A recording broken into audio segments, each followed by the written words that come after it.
And got it for discussion, so. I was gonna say, that's a big fee. Right, yeah, I have that one to hold. Oh, yeah. So. We've never waived more than the 350 or 400 before, have we?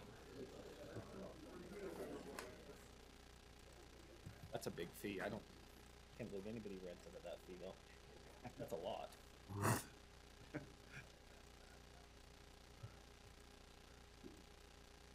Okay, welcome to today's Utah County Board of Commissioners meeting. We appreciate your attendance this morning. As always, we like to begin our meetings with a prayer, reading, or thought, along with the Pledge of Allegiance. We look for anyone who would be willing to volunteer to participate with us in that. Is there anyone who would be willing to offer a prayer, reading, or thought, or lead us in the pledge? Seeing none, we'll come up here. Spring. Thank you. And pledge. Darren, thank you.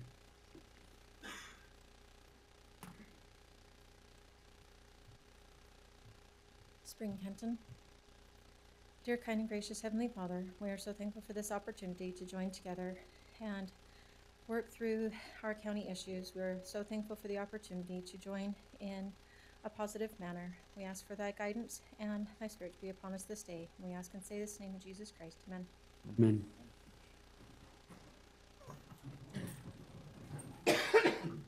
Please follow me in the Pledge of Allegiance.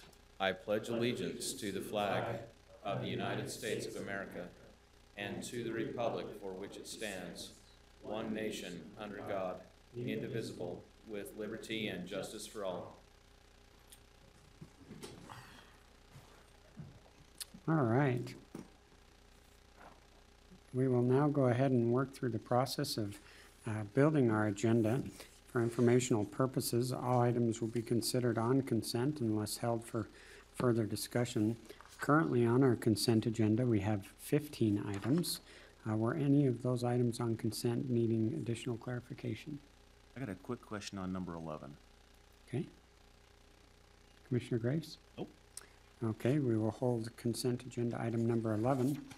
Moving to our regular agenda, we have 8 items in addition to our closed meetings. I would like to see regular agenda items number 3 and 4 held for discussion.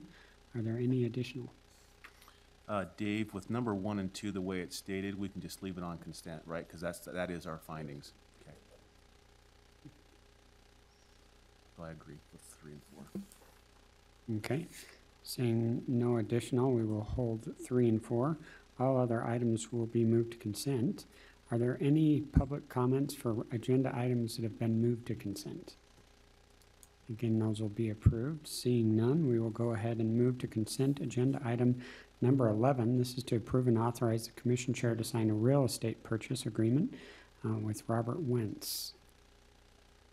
So my question is just that I understand this, we have this real estate purchase agreement in place, and it's so that we have to do it for Central Utah Water Conservancy District for their federal processes. I get that. Correct. Do we have an agreement for repayment with Central Utah Water? We do have an agreement. They are actually making Is it a written agreement? Yes, that was Okay. approved. It was, I want to say it was in January. All I'll right. go back and look for sure. This is about the 4th or 5th one of these that we've done. Okay. And they actually make the payment directly to the seller or to the seller's title company. So we actually don't even touch the money. Yeah, I just wanted to make sure we had that, Yep. that agreement in place. Thank you. I'll make a motion then that we approve and authorize the commission chair to sign the real estate purchase agreement as stated number 11 on our consent agenda. Second. I have a motion and a second to approve consent agenda item number 11. All those in favor, please say aye. Aye. Aye. The motion will carry 3-0. We'll now move to regular agenda item number 3. This particular item is to approve or deny a request from Provo Pride Council to waive the $2,000 rental fee for the Promicon dance on May 19th. I know there are some concerns and questions about the waive of this fee, particularly due to the dollar amount in relationship to security costs. Is that correct? Yes. If you could expand on that. Go ahead, Ben. Sure. Ben Van Noy, County Attorney's Office. I spoke with Don Ney with Public Works, Lorray at the jail, as well as Lieutenant Yvette Rice. And with any dance at the courthouse, especially one at max capacity that this one projects it to be at 400 plus participants, they've recommended 4 security officers, 4 deputies to be there. At the current rate, for 4 deputies times 4 hours, it'd be just under $1,000. So typically those fees are also held in reserve for cleanup costs as a deposit. Don Ney is expressed that he's willing to waive that essentially. So if the commission is inclined to waive a portion of this fee, we would recommend that it's a half of that, at least at most $1,000, so we can cover our security costs. Okay, perfect. And I think that was kind of the main question. Any additional questions on this item? No, that makes me feel much better waiving at least the portion the county can do. The problem is with that building, everybody likes it, but it's also our most expensive building to take care of, so. Absolutely. All right, given that, I will entertain what would probably be an amended motion. I will move then that we approve a request from the Provo Pride Council to waive the security deposit for cleaning portion from the county for this event. And to reduce the, Do we need reduce to, it by do 1,000. we need to Well, state whatever that portion is, because they said about 1,000. That's why I say if we do all just the security cleaning deposit. So there's 2,000 that's looking to be waived if we just So, accept the so 1,000. what? Yeah. What if I? Correct. Well, Okay. do you want to say 1,000, or what if I do it this way? To approve the Provo Pride Council to reduce all payment and waive all fees except for security cost for this event. For $1,000, I think would cover that amount. Okay. Okay. For $1,000. I'll second that.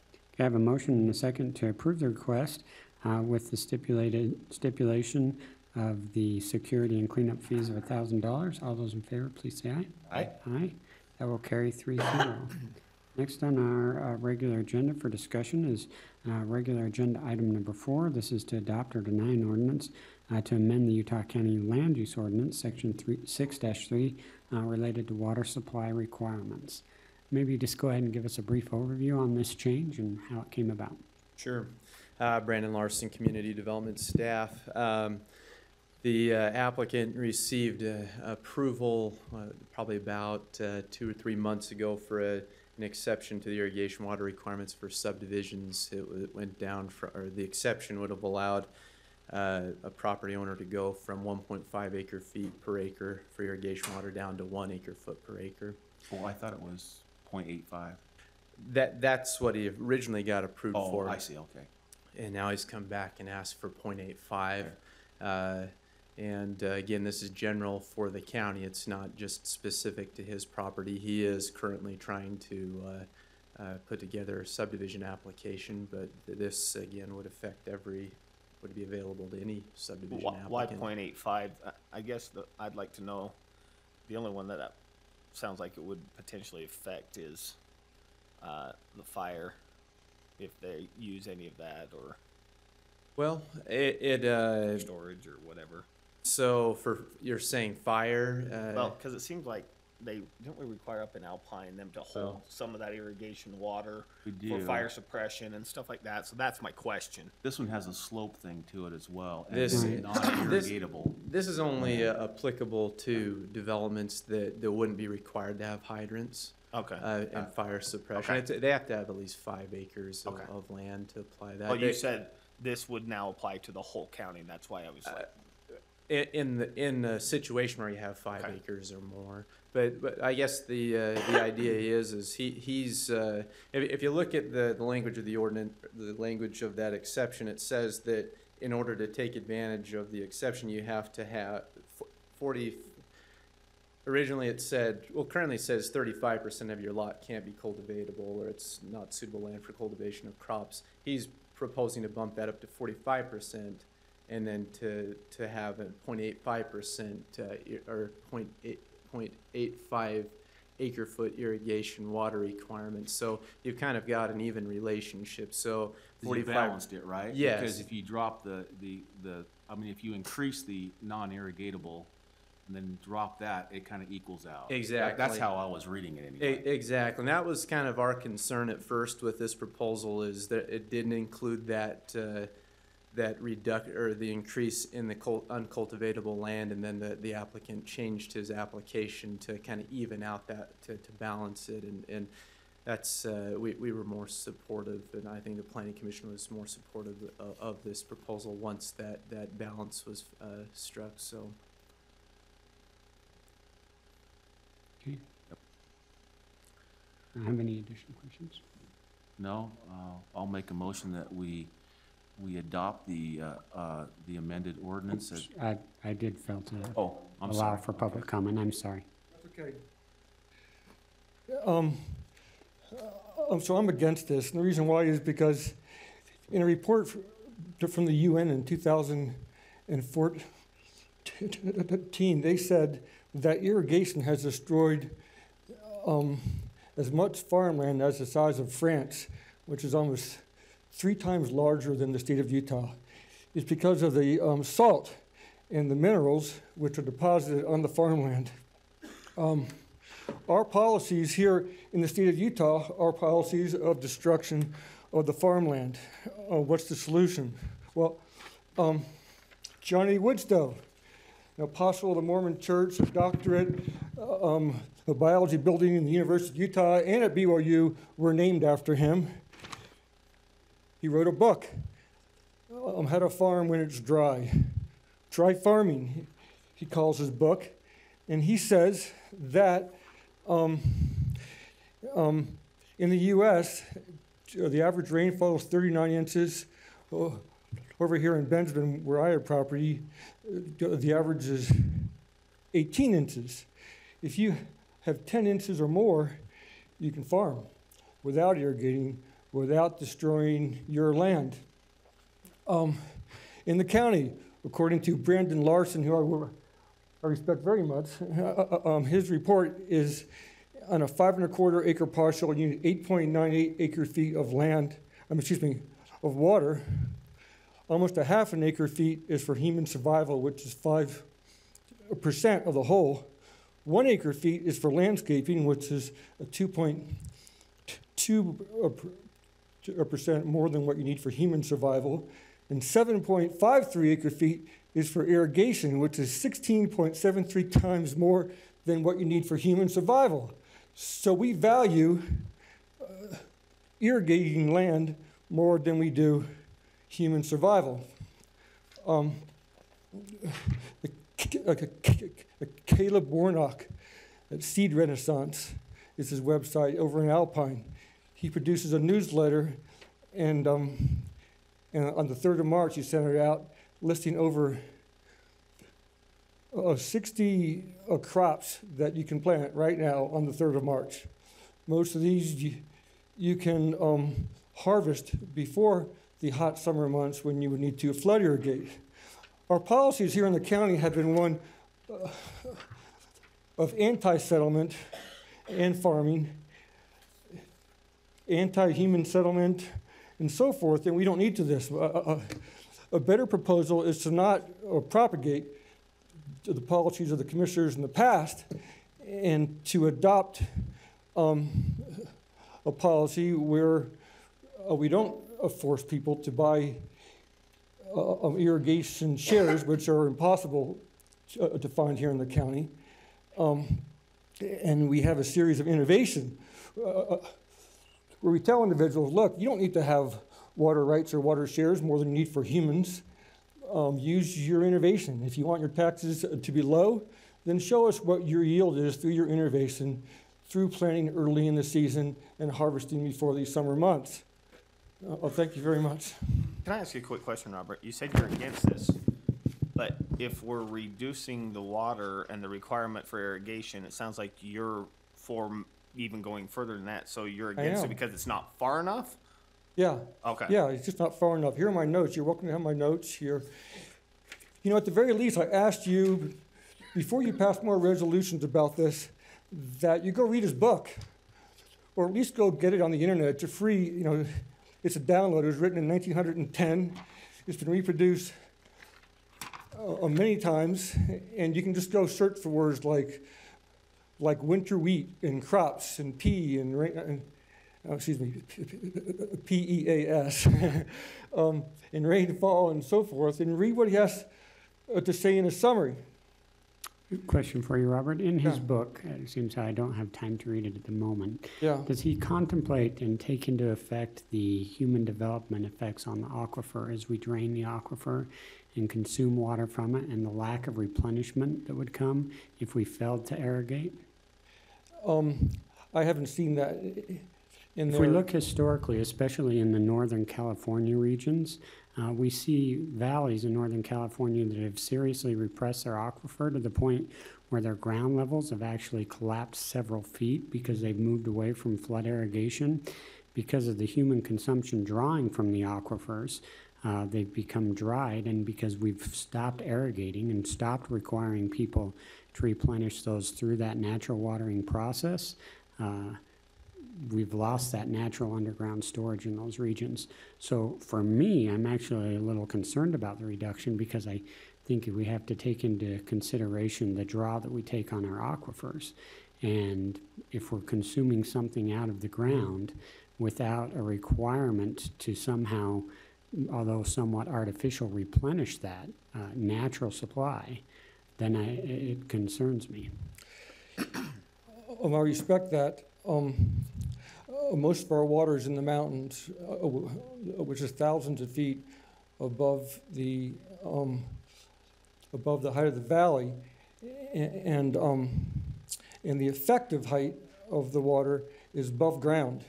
You know, on my property, if I take off a cap of the well, it's a artesian well. It's going to flow out like a geyser, and that's not because of irrigation. That's because of the water high up in the mountains and the effect of the virtual level of the groundwater. So I see what you're saying, however, here, because the mountains are so close to the valleys and the majority of the water is higher than the valleys, I don't think that's going to be a problem. Thank you very much. Thank you.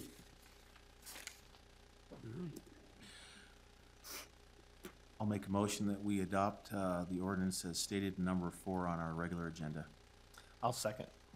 A motion and a second to adopt regular agenda item number 4. All those in favor, please say aye. Aye. Aye, that will carry 3-0. All right, we'll now look to set our closed meetings. Oh.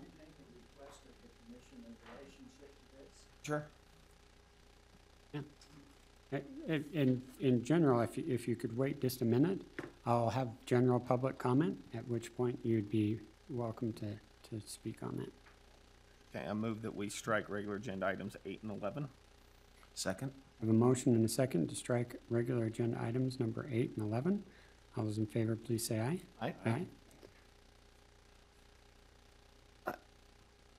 Aye. Move that we approve and set a date, time, and location for a closed meeting for strategy session to discuss the sale of real property, water rights, or water shares previously publicly noticed for sale for today's date at this location, following completion of this meeting. Second? I have a motion and a second to approve regular agenda item number 9. All those in favor, please say aye. Aye. Aye. Carries 3-0. I move that we approve and set a date, time, and location for closed meetings to discuss the character, professional competence, or physical or mental health of an individual or individuals for today's date at this location, following completion of regular agenda items. Second. A motion and a second to approve regular agenda item number 10. All those in favor, please say aye. Aye. Aye. Will carry 3-0. With no work sessions submitted, we will now turn to general public comment.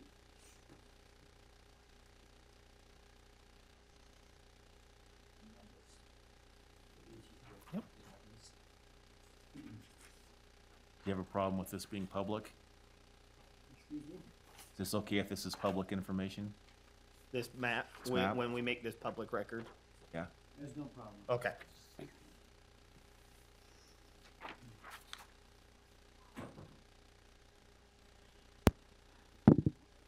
We And have could you been please working state for your about name? Could you please state your name for the record? Bill Snellgrove, Orem, Utah. We have been working for about 9 months on this property, the Lincoln Point property, which is adjacent to the county's boat harbor.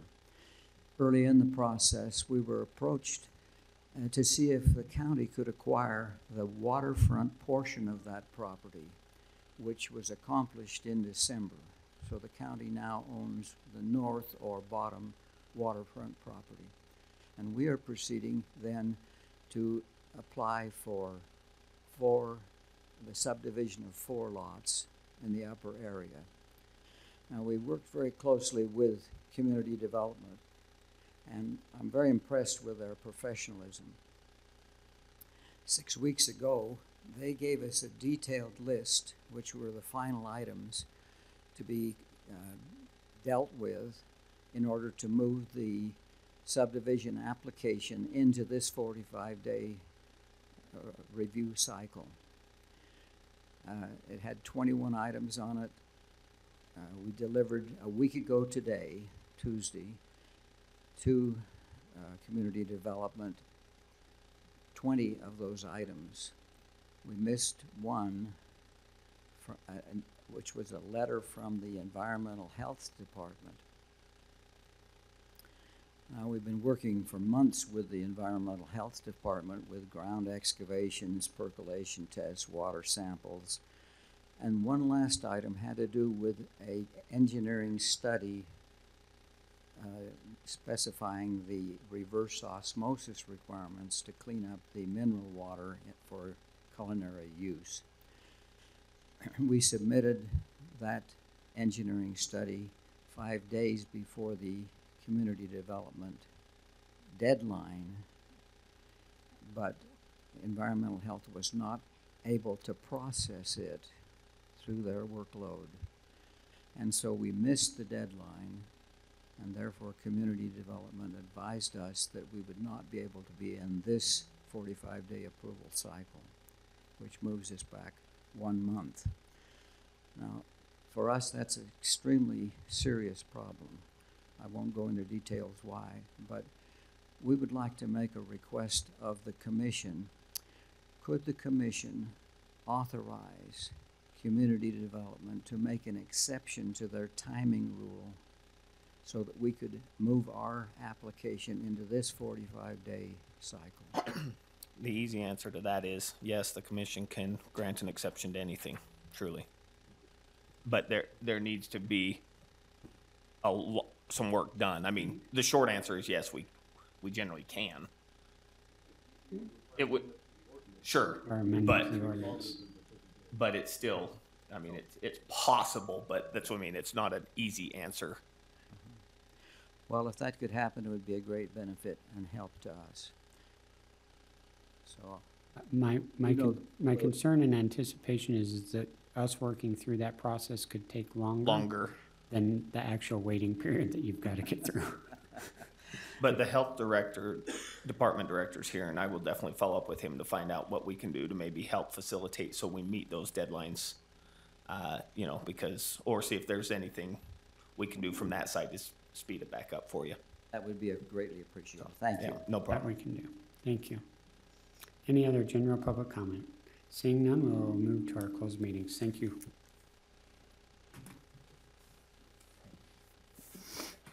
Renee, do you want this?